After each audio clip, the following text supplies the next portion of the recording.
Chapter 10, Mishnah 1. When a virgin marries, it is to be expected that her hymen, virginal membrane, will be ruptured and cause bleeding. This blood is not menstrual blood and does not make her tame under biblical law. This Mishnah discusses how long we attribute a newlywed virgin's bleeding to blood coming from a ruptured hymen rather than to the beginning of a menstrual cycle. The Mishnah will explain that this depends on her age as well as on her past history of discharges. The Mishnah divides newlywed virgins into three groups. The first group is that of a minor. If a young girl who did not yet reach the time, that is the age for discharging menstrual blood, got married, Beis Shammai say we give her 4 nights of marital relations, during which we attribute any bleeding she experienced to a ruptured hymen.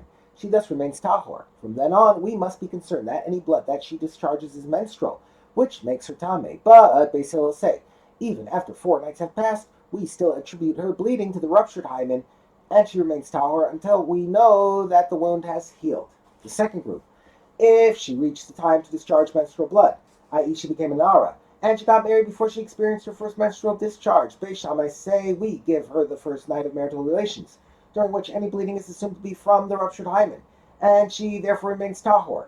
Bleeding beyond the first night is assumed to be menstrual, and thus makes her tameh. But Beis Hillel say any bleeding up to and including Saturday night, which is 4 nights after her marriage, is attributed to the ruptured hymen.